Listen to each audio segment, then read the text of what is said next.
A few years ago, when I moved to New Zealand from China, as a designer without local experience, reference, and didn't even speak the language properly, I had a big question.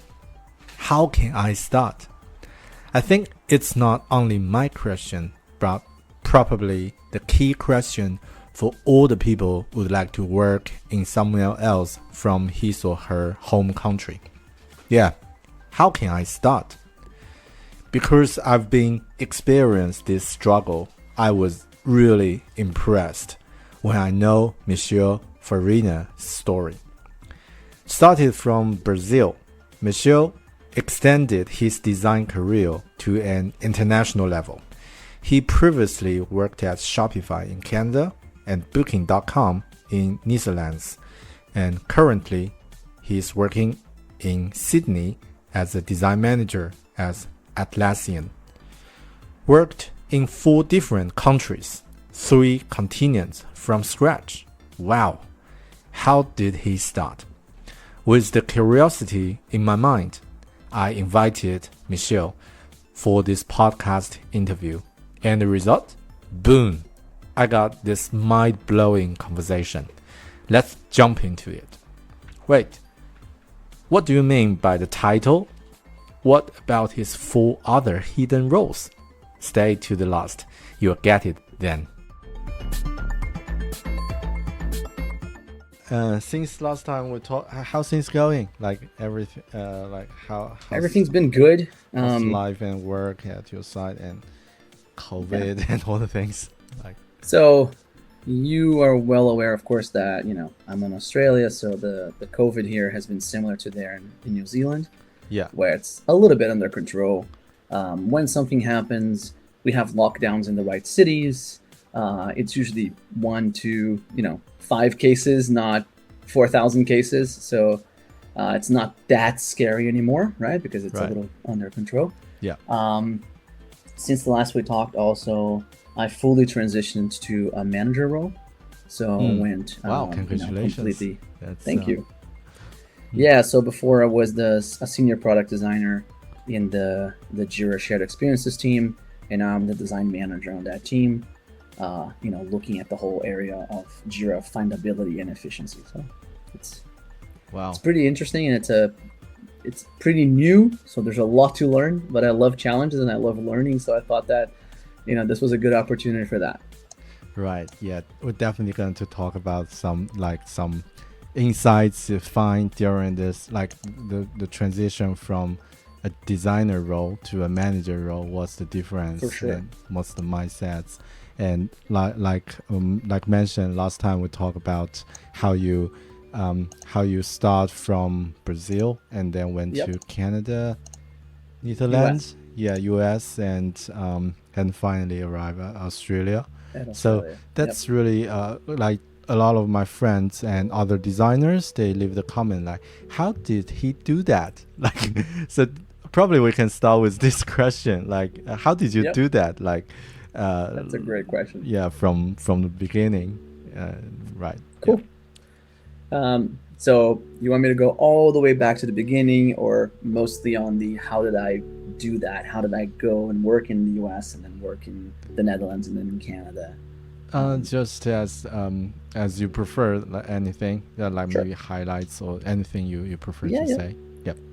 So I started young in this area. When I started, I keep joking. Usually, I'm in rooms where I have to say like I'm the older guy here in the room, But so when I started, there was no internet. Basically, internet was not a thing, right? Dial-up was a reality back in Brazil.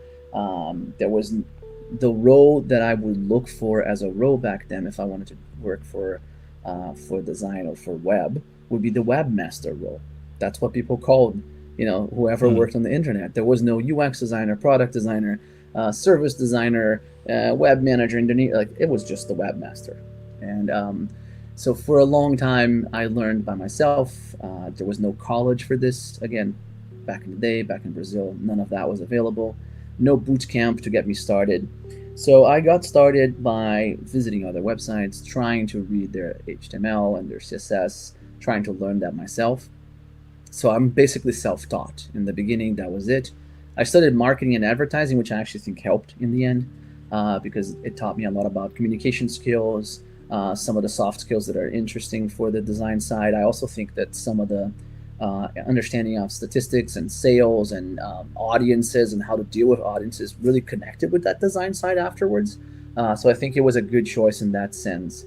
Um, but in Brazil, started working out in the design field mostly by accident. I was building websites for myself, and those websites, got the interest of someone at my college. My teacher, he had just purchased a company in that field, or was working as a CMO of a company on that field. And he saw what I was doing, and he was like, "Hey, you should do this, in our company. Come be an intern." So I joined them as an intern, and from there I moved to the iBest company. iBest was an award in Brazil that used to award the best websites in, I think, 1998, something like that. Yeah, so back then my job was an intern still, and then it became an HTMLer. Yeah, that was the actual job title. So my job was writing HTML, and I was more interested in the design side than in the coding side. So I started studying more and really, digging deep into that and looking into positions. And a lot of the positions I was getting was more on the graphic design side and not on the web. There's a lot of that, breaking into the market. Who do you know? How do you get in, right? So that's one of the questions I still hear nowadays. But, again, back then there was even less companies to do it, right? So getting to break in was really hard.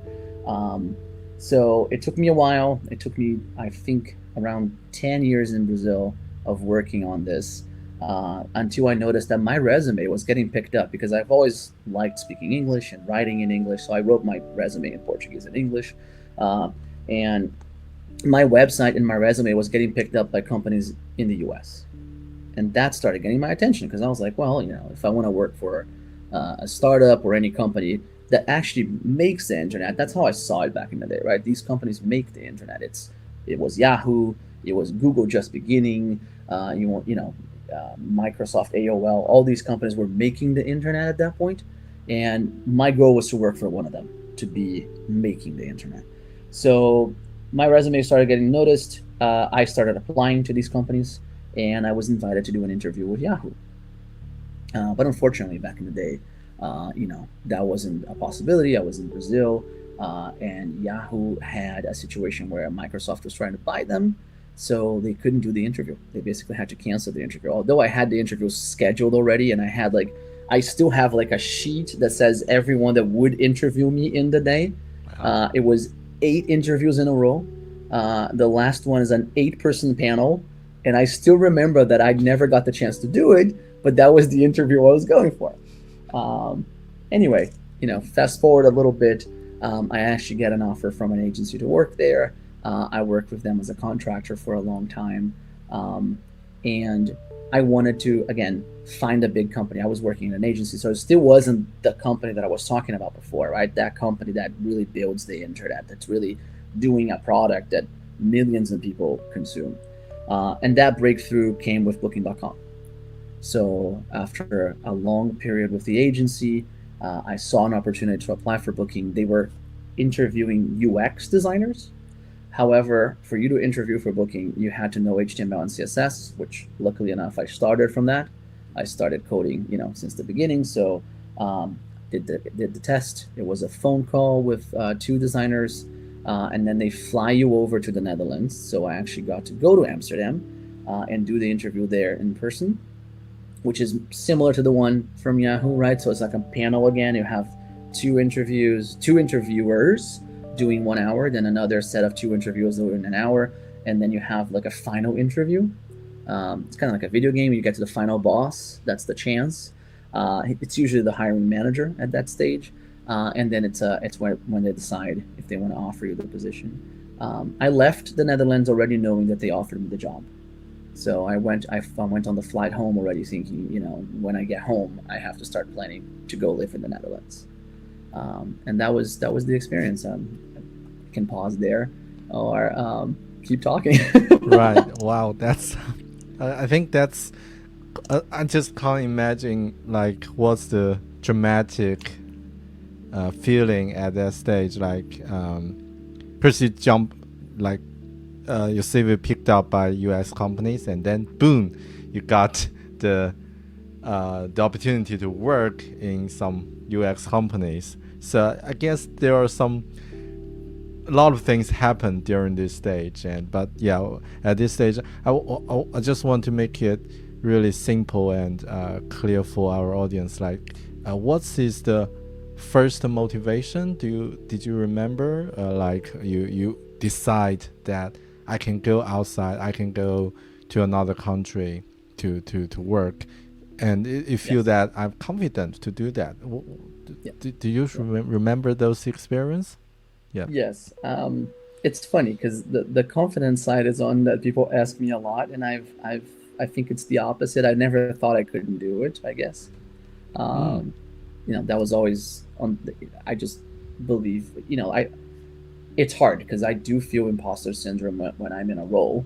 So I understand where the question comes from, right? It's hard when you're doing a role to believe you're doing the right thing. It's very easy to question yourself. Yep. It's way easier to question yourself than it is to believe in yourself. So I understand that part, but also, I had nothing to lose. I was just starting out. I wanted an opportunity. Like I said, my goal was to really work on the companies that build Yep. what I believe were the products that were making the internet. And if we're talking, this is in the 2006 to 2008, maybe. We already start talking around, maybe there's a LinkedIn in there, maybe there's a beginning of a Facebook in there. I don't remember which companies exactly, but that's the kind of company that, again, you say that name to someone and they go like, "Oh, I know that company. I know what they're doing." And that was still Yahoo back then, right? Where you would say like Yahoo and Flickr and Yahoo Mail, and everyone would go like, "Yes, I know what that means." So for me, that was the motivation. The motivation was I wanted to be in a product that was really big, that had complex issues, that needed complex solutions. I believe I am a simplifier. I like to simplify complex problems, right? I like to summarize ideas, and that was the goal. The goal was to be there and try to look at these complex problems and find, you know, elegant solutions. That's great. That's awesome. Because the reason I'm asking the question before is that after sharing your story, I think there are many talented designers. Because some designers from my previous job, and also like some Chinese designers and some Korean designers, they just said, I'm so envy or so admire Michel can do that. And I think probably it's just like you mentioned, the critical part, you are a simplifier to make things simple, and also you focus on the things you can do, but not about worry about I can't do that. So yeah, is there anything like differentiate you to help you stand out and able to go to work internationally? So I think one of the things that really make me feel like I can do it is I'm always, again, I didn't want to work for Yahoo because I believed I knew everything. I wanted to work for Yahoo because I thought there's a lot to learn there, right? Yeah. So it wasn't about going there and being super confident. Oh, I will arrive and I'll be the one. I'll be the chief design officer, the principal. It was completely the opposite. It was I want the opportunity to learn from the best. And Mm. at that stage, I believe they had. I think they had Luke Wroblewski was one of the head designers in the Wow. company, Yeah. and at that moment, that's what I would look up to. I would look up to someone like that and be like, hey, if I have the chance to learn from someone like that and to interact with someone like that on a day to day basis, right? I think that's an invaluable part of the experience. So for me, it was less about my strengths or weaknesses. It was more like this opens up all sorts of doors for me, Mm. right? For me to learn and for me to Yeah. evolve in my craft. That was the goal. The goal was to learn, to evolve, to get new opportunities. I did feel that the market in Brazil, which did change a lot. Nowadays, there are startups in Brazil and there are teams in Brazil that are growing, right? And I get the same question where I've been in Clubhouse a lot this week, And I've been getting the same question from a lot of people from Brazil, where they're coming to me and they're going like, "Hey, but how did you do it? How did you go out of Brazil to these companies and reach out to them? And isn't it hard?" And I'm trying to demystify the idea that it's hard. I talked to another colleague of mine, and I'm starting a podcast around Latinx people who do design all over the world. And one of the key things that we wanted to share is that we were able to do it. You can do it too, right? There's no secret here. No one here is doing it at a level that is completely different. The companies are all doing the same. What we did is try to find culture in the companies that we align to. So I try to look for companies where the culture of the company is aligned to what I believe, to see if that will help, break in from the door. So that culture fit, that connection with the company is really interesting for me. But also believing that you can, believing that, if you don't try, you're not going to get it. Yep. Yeah, that's great. That's the goal.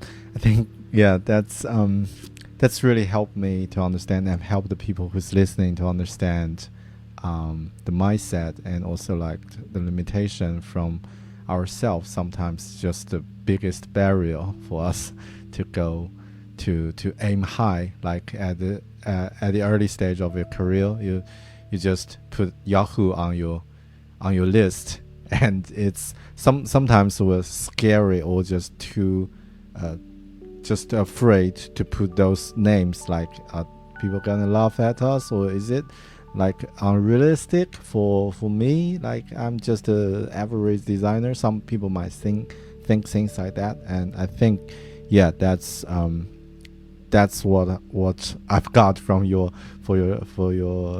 story. That's really good. And yeah, There's one and more. There's one more thing there. I yeah, think find your story, right? Find your story. Figure out what's the story that you're telling about yourself. So I talk a lot to new designers that are coming up, and they're trying to find a way to break in the industry. And we talk about their resumes, and there's like, oh, but there's nothing on my resume. What do I say, right? So if you don't have nothing to share yet, what you're trying to share is where you want to grow. What do you want to learn? What are you interested in? Maybe there's something from your past that is already, there's a connection with something from your past that you can say, because I'm interested in this, I can see myself using this skill, transferring skills from one side to the other, right? So there's always a way to connect, but again, there's a story, right? People tend to write resumes very much just saying, this is what I did. I, made 200 websites, or I achieved, you know, these two awards or whatever. And that's not really what a resume is about, right? A resume is more about telling you, for instance, saying, hey, Bear, I worked on this company and we launched this product and that gave the company this thing, right? So there's a connection between the thing you did and what the benefit of that was. What's the impact of that?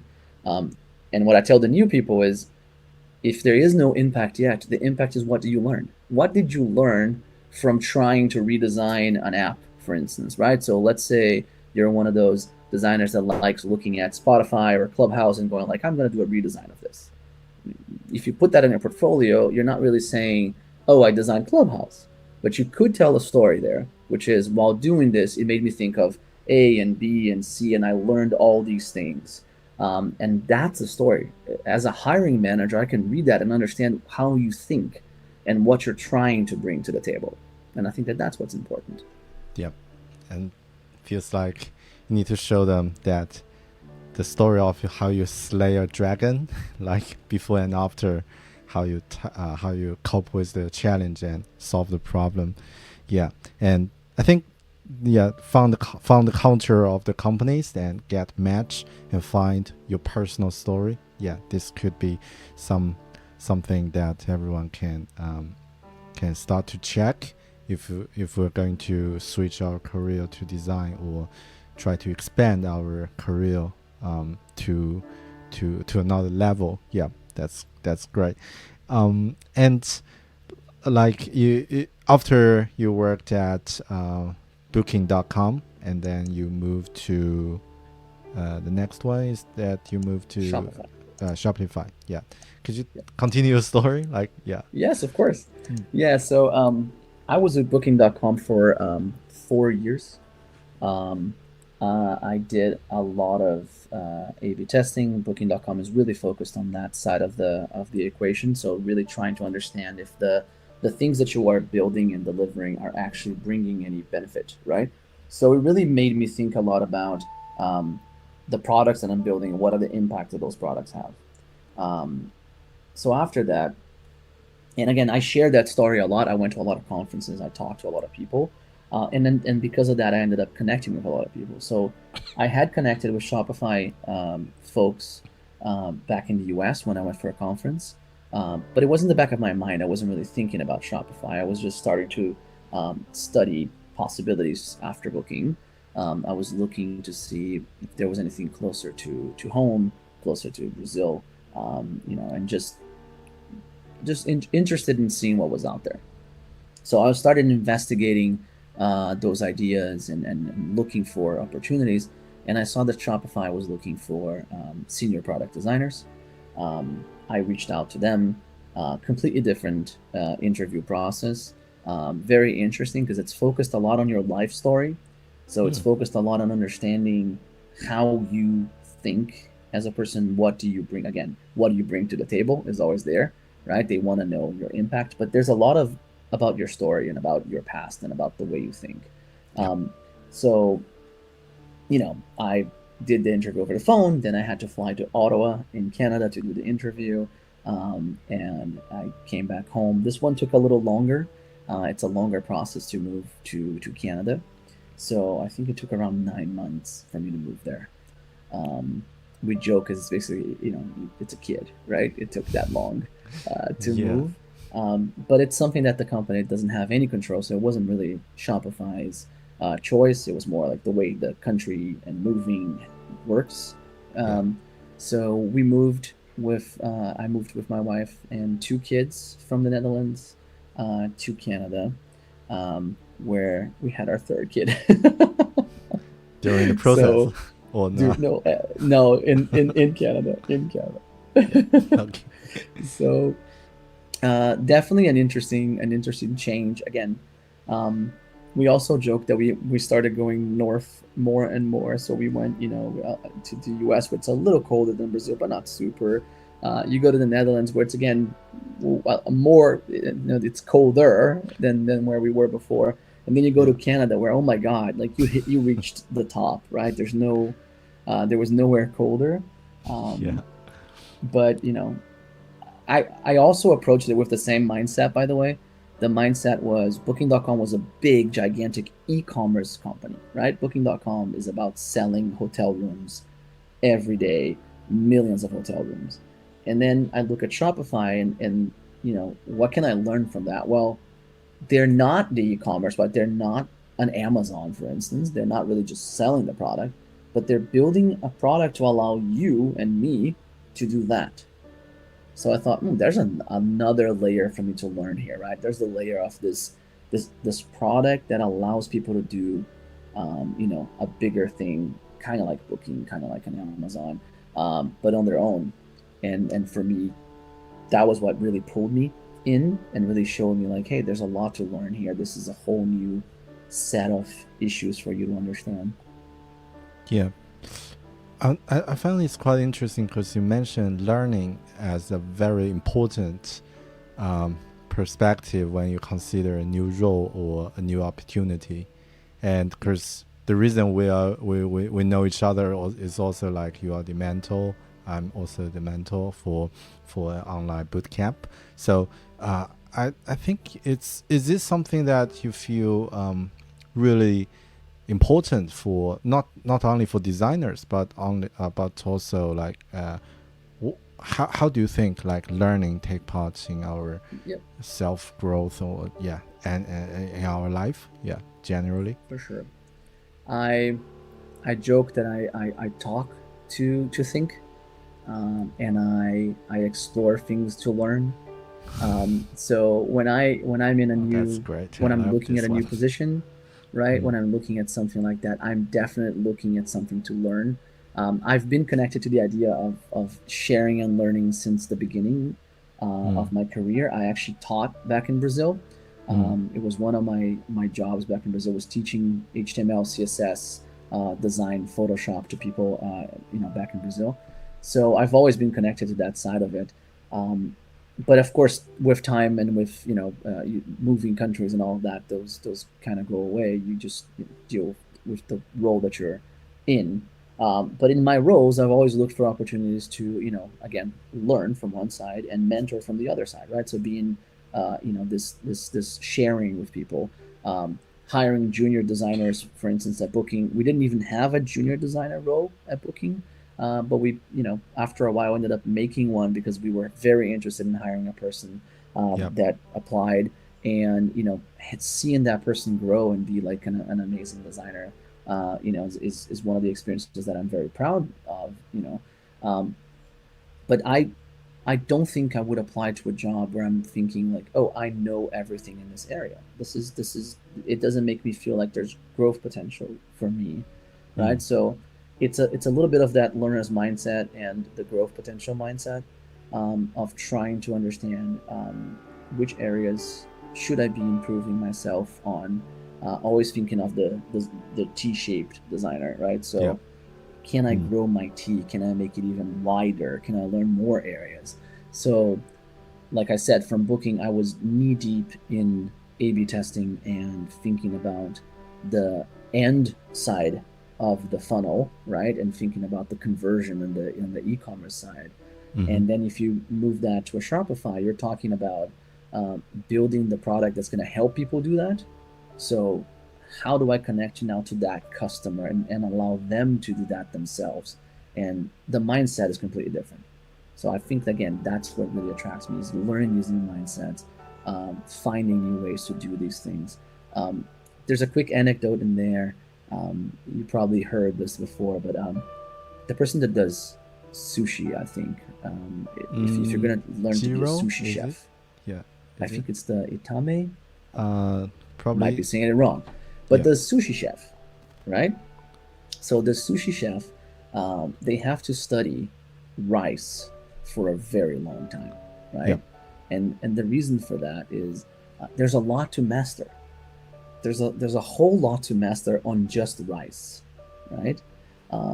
And for me, that's a little bit how I think about the design side is like there's a lot to master, right? There's always a lot to learn. You're always finding new areas to grow and to learn and to develop. And sometimes it's you have to go back to basics and you have to think about, did I understand the customer? Do I know the story that I'm telling here? Do I know how this is going to impact them? But there's always, again, we're building for commerce, we're building for a platform system, we're building for a design system. All of these are different. Yeah. Yeah. That's totally. What I'm feeling is the same thing. Like, if we want to, just um, as a maybe on a high level understanding, as what a designer do, probably just mock up something, and make things pretty. But if you want to understand or just want to really deliver the value, you need to truly understand and something in a very deep level.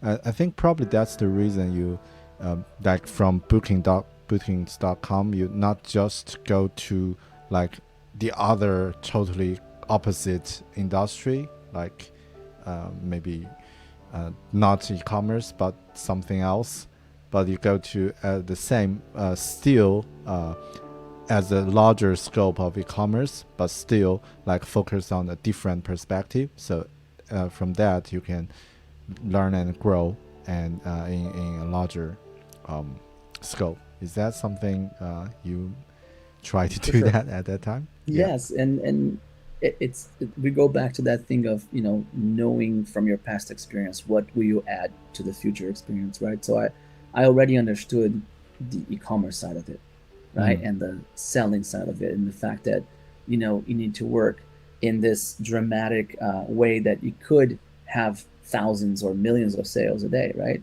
I've mm, seen it happen. That was what Booking was doing. So when you go to somewhere like Shopify, the idea is how do you amplify that for more people, right? The motto of the company was really to make more entrepreneurs, to allow for more people to have those stores and to Yep. make more. So we even used to say prioritize things that are going to make more entrepreneurs, that are going to allow for more people to have stores and to be in Shopify. Yep. Um, Knowing those priorities again, that's really what connects, because you can see like, is that something I can do? Can I help more people do this, right? And if that's what's expected, and we talked about a little bit about the culture of companies. I really think that's super important. These companies, they spend months writing career pages with culture pages on them. So if you go to like careers.shopify or careers.atlassian.com, you're gonna find that, in the careers.atlassian page, they really tell you the story not only of the company but what they're looking for. What are the values that they're looking for, and if you believe in those values, if those values connect with you, even if you're not 100% sure that you can do the entire job that they're saying on the role, you should probably apply. Because Mm. again, they're looking for you. They wrote the page for you, right? They really are trying to find people that connect with those values. Mm. Yeah, that's great to get the right people have to resonate about the culture, about the things they are looking for. and and back to the current stage you're working at Atlassian. So is that from Shopify and then you Yes. directly Yes. go Yep. to this So position? Yeah. 100%. Yeah. So I was at Shopify. We were launching a gigantic product. It was a massive undertaking. We launched Shopify Fulfillment, Mm. which is like a warehousing system that connects small-ish store owners to warehouses in the United States. And we had to build an MVP. We had to do everything very quickly because we had very tight deadlines. But the goal was to allow people to do free and shipping, fast and easy shipping, kind of like Amazon does in the US, Yep. uh, but for your store, for any store. And that was a big challenge. I was very happy with the launch and the success of the launch, but it starts me thinking, so what is the next thing to learn, right? What is the next thing I want to grow on and learn from? And I had thought of Atlassian before. Atlassian has been one of those companies that I've used their products several times in my life, and I've used Trello before for my personal self, and I've used Jira at Booking.com or Confluence at Booking.com. So always had this connection with the products. And then I reached out and I applied here for a position as a senior product designer in the Jira team. And I moved here. What was it? Almost 2 years ago, a year and a half ago. That was a big move. Again, it's moving from Canada all the way to Australia. But since then, I've been here in Sydney, enjoying it, and yeah, this has been a great experience. It's a big playing field. Let's put it this way, because Atlassian doesn't build one product; they build many products, Yep. and a lot of these products have connections between themselves, right? So if you start thinking about things that I can learn and things that I can grow on, or even how do we make things simpler, well, that whole connection between these and the way they work together is something that definitely is where I'm interested at, and I think that there's a lot to see in this. Yep. Because from my understanding or from my experience, it feels that before that you're working for the product can directly help the customers or help the other clients to grow. But at this stage, it's more like work for the tools that customer can use to build things by themselves. So I think that's the complexity or the level is just another level to understand the problem and also to think much deeper in that scenario, in that in that circumstances. So I think that's a great move. And could you, like as a wrap up, majorly what's the difference between these companies. And I think most of the companies you mentioned that there are a lot of things to learn. Could you say something like um, what's your um, what's your suggestion if people would like to develop their career? And maybe some of my listeners audiences, they always say the same question: I don't know where I'm going to work, I'm not sure because I haven't found my dream job yet. And as you already have this great experiences of working with these great companies, could you share a little bit for those Yeah, of guys, course. like, yeah, any suggestions for them? Um, Definitely. So great question. So it's not easy to compare companies, right? Like you said, Booking.com was way more at the end of the funnel. It's dealing with the customer directly, right? The customer is right there. The part that you don't see on Booking.com is that there's three customers, right? So there's the hotel side. The hotel is a customer because they want to show their hotel in your website and they want to sell, right? So there's that side. A lot of people, when you talk about booking, don't think about that. Then you have the customer that is buying the room, right? So they're going there to get a room, and then you have the company itself, right? Which it's building a product. So there's internal customers for you to deal with, and a lot of the mentality there was about experimentation and being agile. So the thing I learned from there, and the thing I take away from there, is learn to accept failure because when you're doing experimentation, a lot of things are going to fail. If you're doing experimentation with a 95% um, you know uh, rating to experiment with, right? So there's that's the way you measure yourself. 95% of things are going to fail. 5% of things are going to get through, right?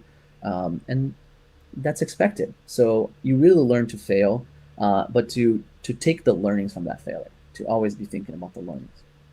From Shopify, it was a completely different approach. There was a lot more developing for the long term. So one of their values, again, go back to culture, go back to values, right? One of their values is build for the long term, right? So when we were building something, it would take a long time. We would have to try to understand the change a lot more and to try to see if what we're building was the right thing at the right time. The key takeaway for me there was not knowing what to build, but knowing when to build it is more important. Because knowing what to build is easy and cheap. You can say, like, everyone knows, by looking at something, they can get a lot of ideas of what to build. But knowing when to build it is where it gets hard. Is it the right time? Do we have the right technologies? Do we have the right people?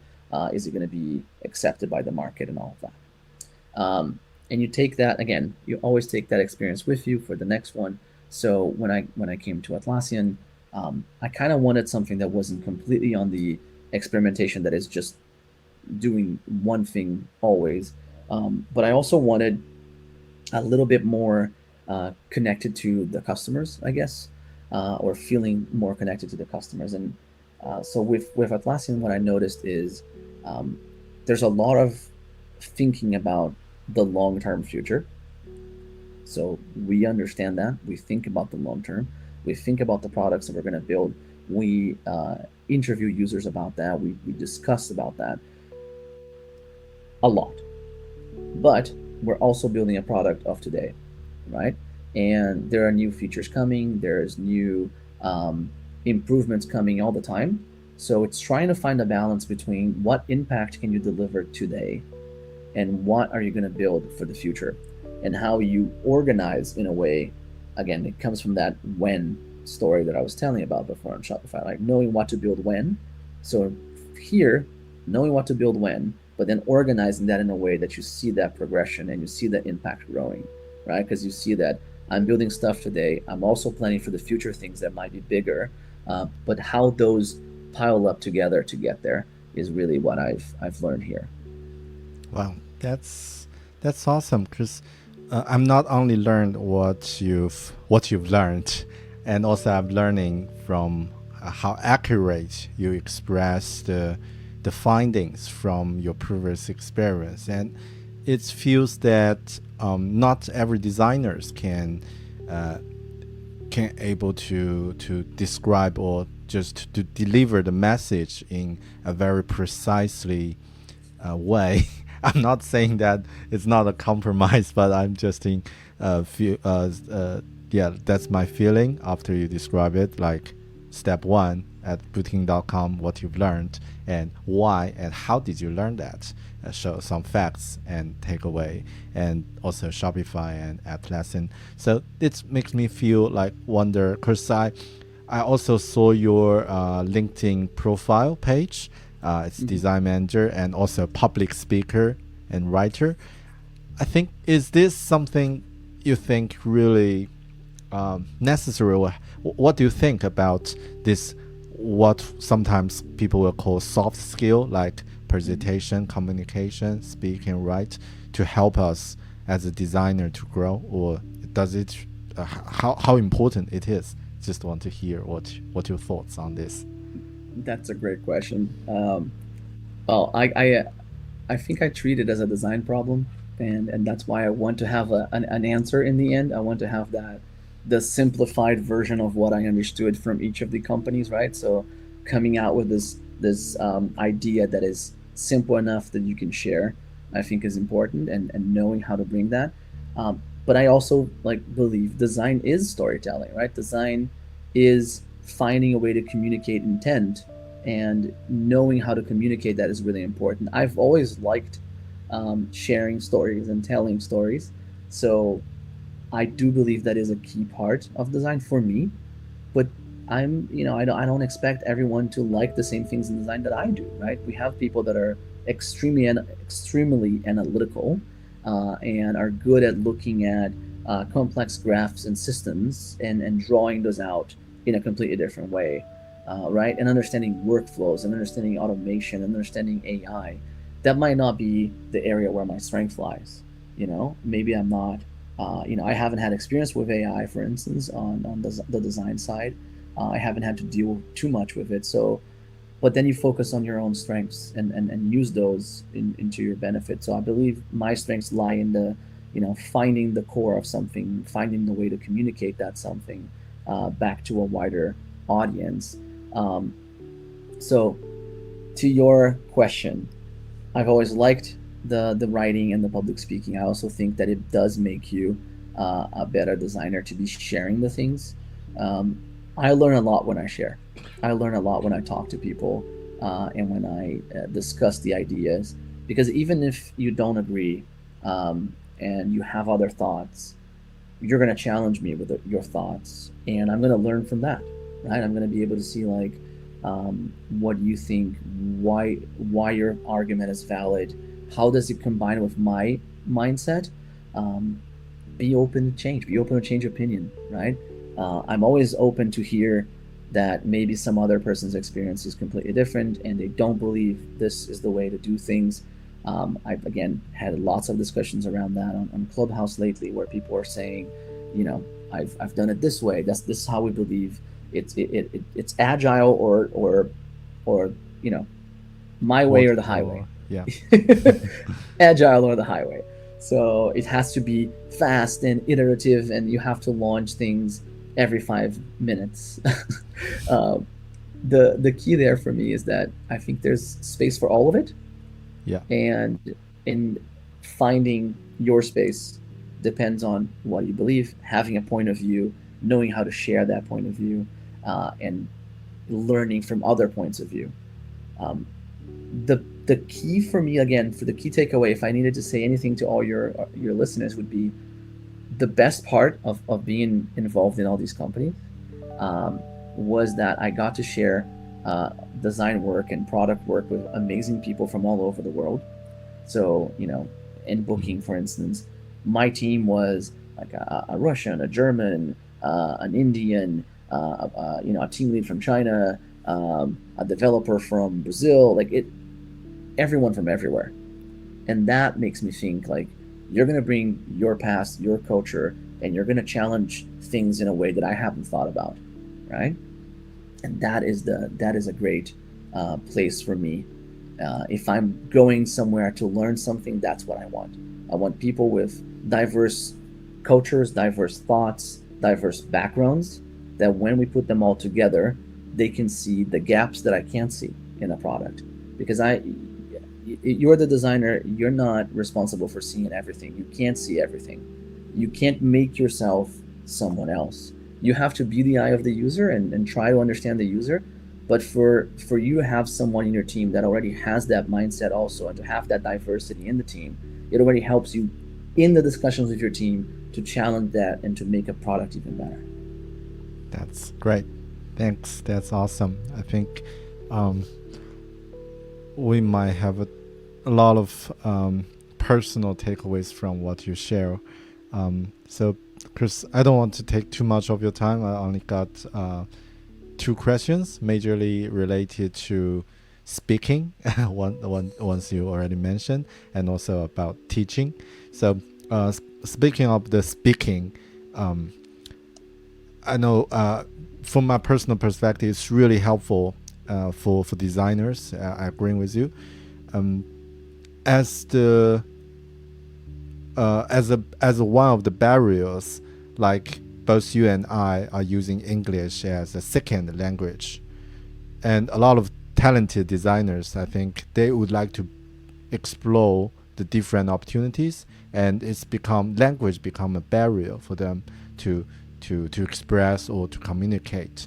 So what's your suggestion, or how did you cope with it? I know it's probably take a long-term perspective, because you mentioned that in Brazil you started to write your CV in Portuguese and in English, and also using English as a major language to communicate. Is there anything else that you can suggest to other people if they have the similar language barrier at this stage? Yeah. There's always a language barrier. So if English is not a language barrier, there's a barrier that usually the designer is one in a group of 20 developers, 40 developers even, right? So as a designer, you're always trying to speak the language of someone else. It's either the business or the technology, or in our case, our second language, English, to communicate anything that we need to communicate. I studied English really young. I started studying English when I was, I think, 8 years old. So I became an interpreter when I was around 16 years old back in Brazil.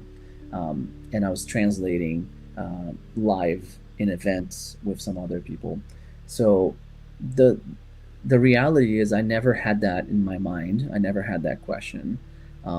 But I also get that question a lot from people, and I always have to say, it goes a little bit back to believing yourself and accepting that no one's English is perfect. Actually, in big companies, the international English is more common than the American English or the British English, right? So in a place like the Netherlands, where Booking.com was, the American and the British English were the minority. You were the majority, right? Everyone else is the majority.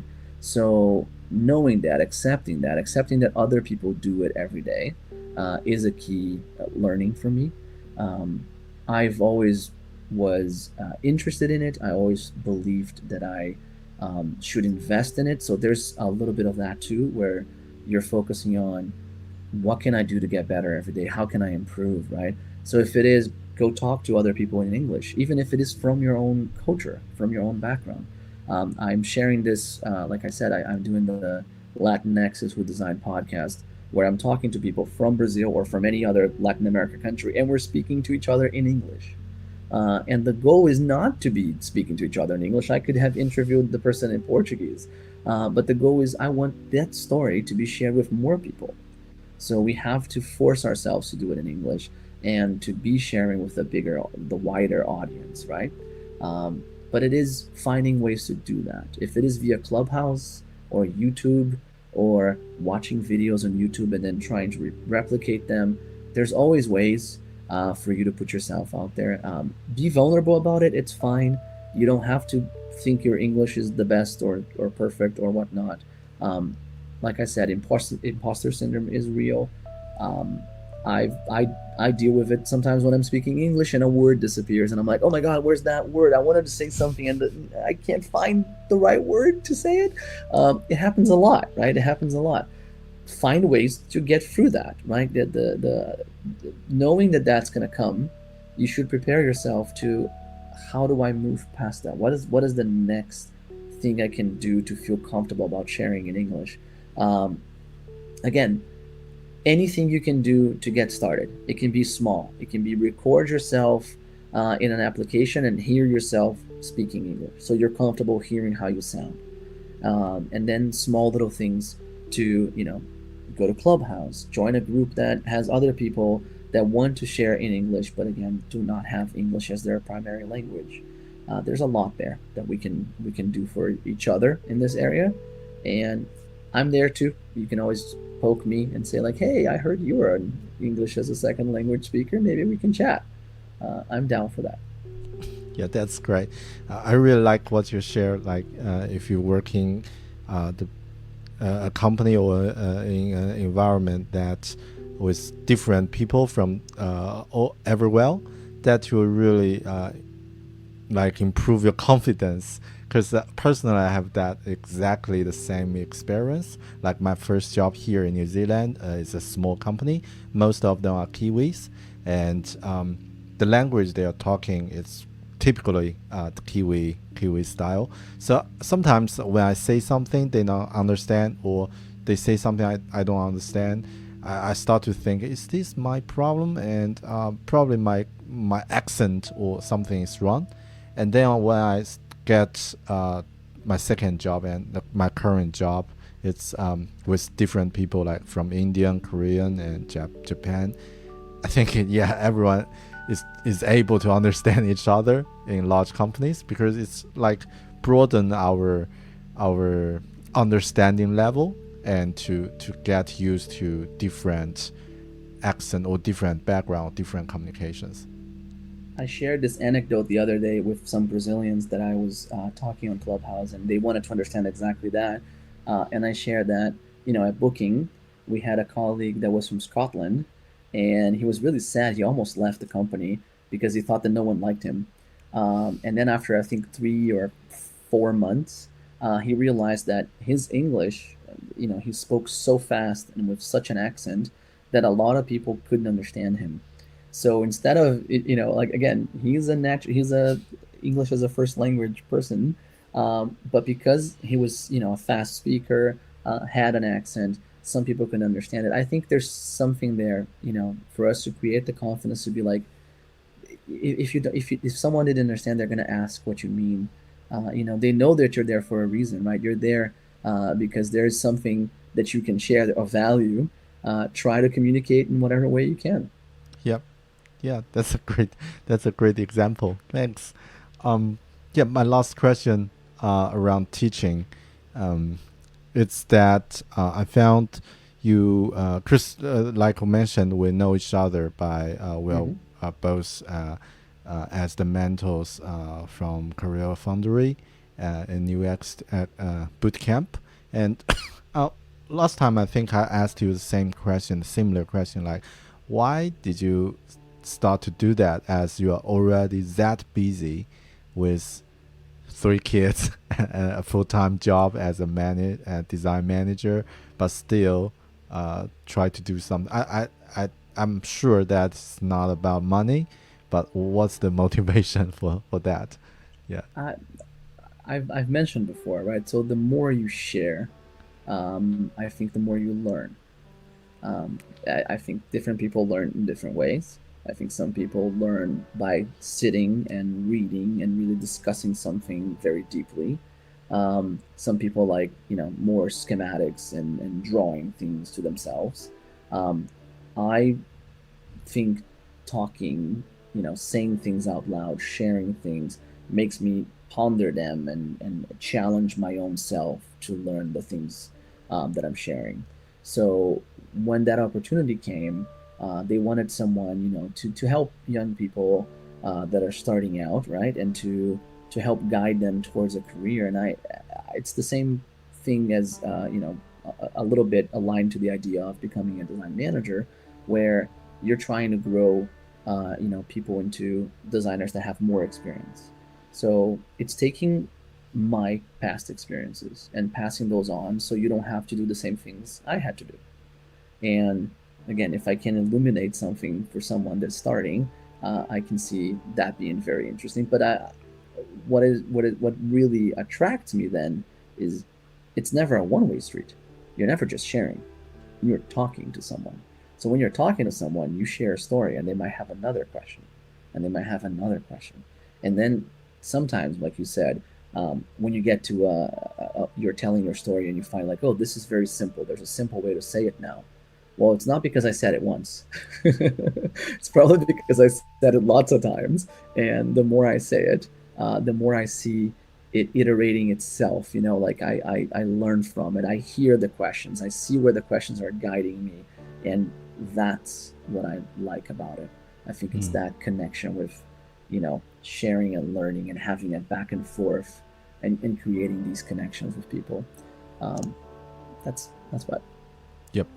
That's exactly what I feel like every time when we share things around, for example, around our knowledge about design or anything else. Like the next time it will have a deeper understanding later, and it's kind of like the Richard Feynman's principle. If you want to really understand something, just teach it to somebody who don't know it.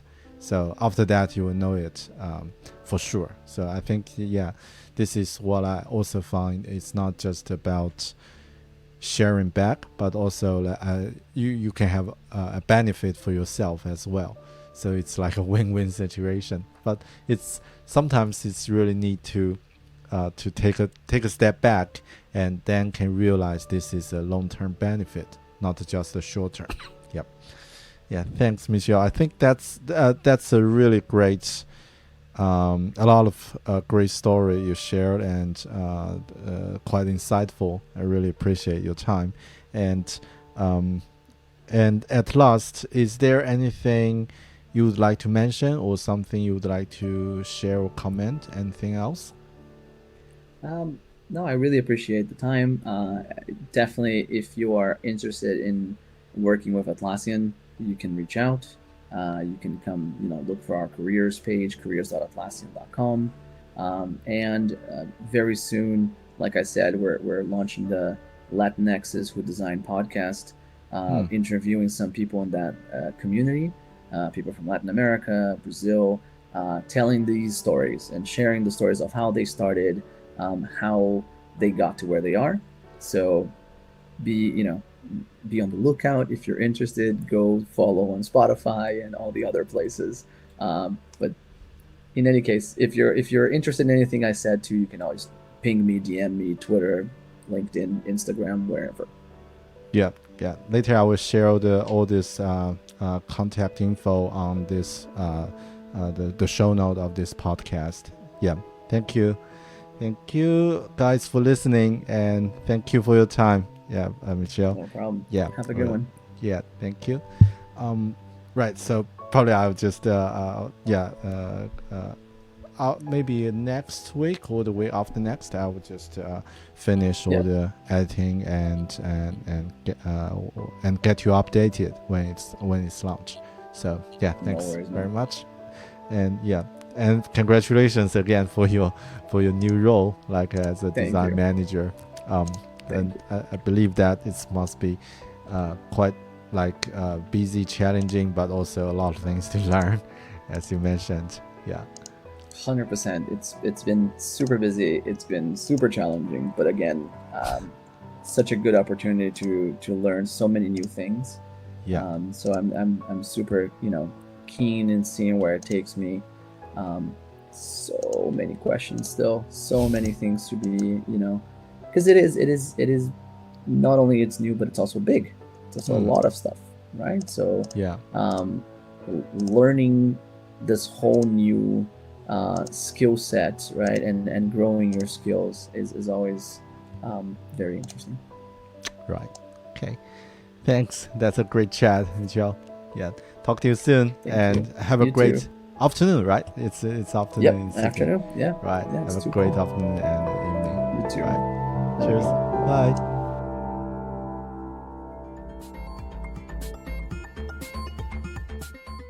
Hey dear friends, thanks for listening the whole interview. I was not only impressed and motivated by Michel's story and insights, but also learned heaps of things. I've learned that you should aim high when designing your career and always find your story first. Obviously, Michel is a designer, but from this interview, I found that he also has 4 other roles. First, he's a learner. For every job he applied, he always asked, what can I learn from this position, so as do the jobs. Second, he's a speaker. He used speak to overcome the language barrier and deliver the message, which is essential for a designer. Third, he's a simplifier. In this information overflow world, be simple is never been this important. Fourth, he's a teacher. He utilized teaching to help others and also improve himself. These are the 5 roles that Michel teaches me, which I think is adaptable for most of professionals. No matter what you are doing, be a designer, a learner, a speaker, a simplifier, and a teacher. If you can do that, you will be, as Jeff Goldfield's book's name, you will be forever employable. Thanks for listening. This is Bear Academy Podcast. If you like it, please subscribe it on iTunes, Podcasts, or Spotify. You can also find my video channel at YouTube. Right. Okay. This is Bear. I'll talk to you in the next one. Cheers.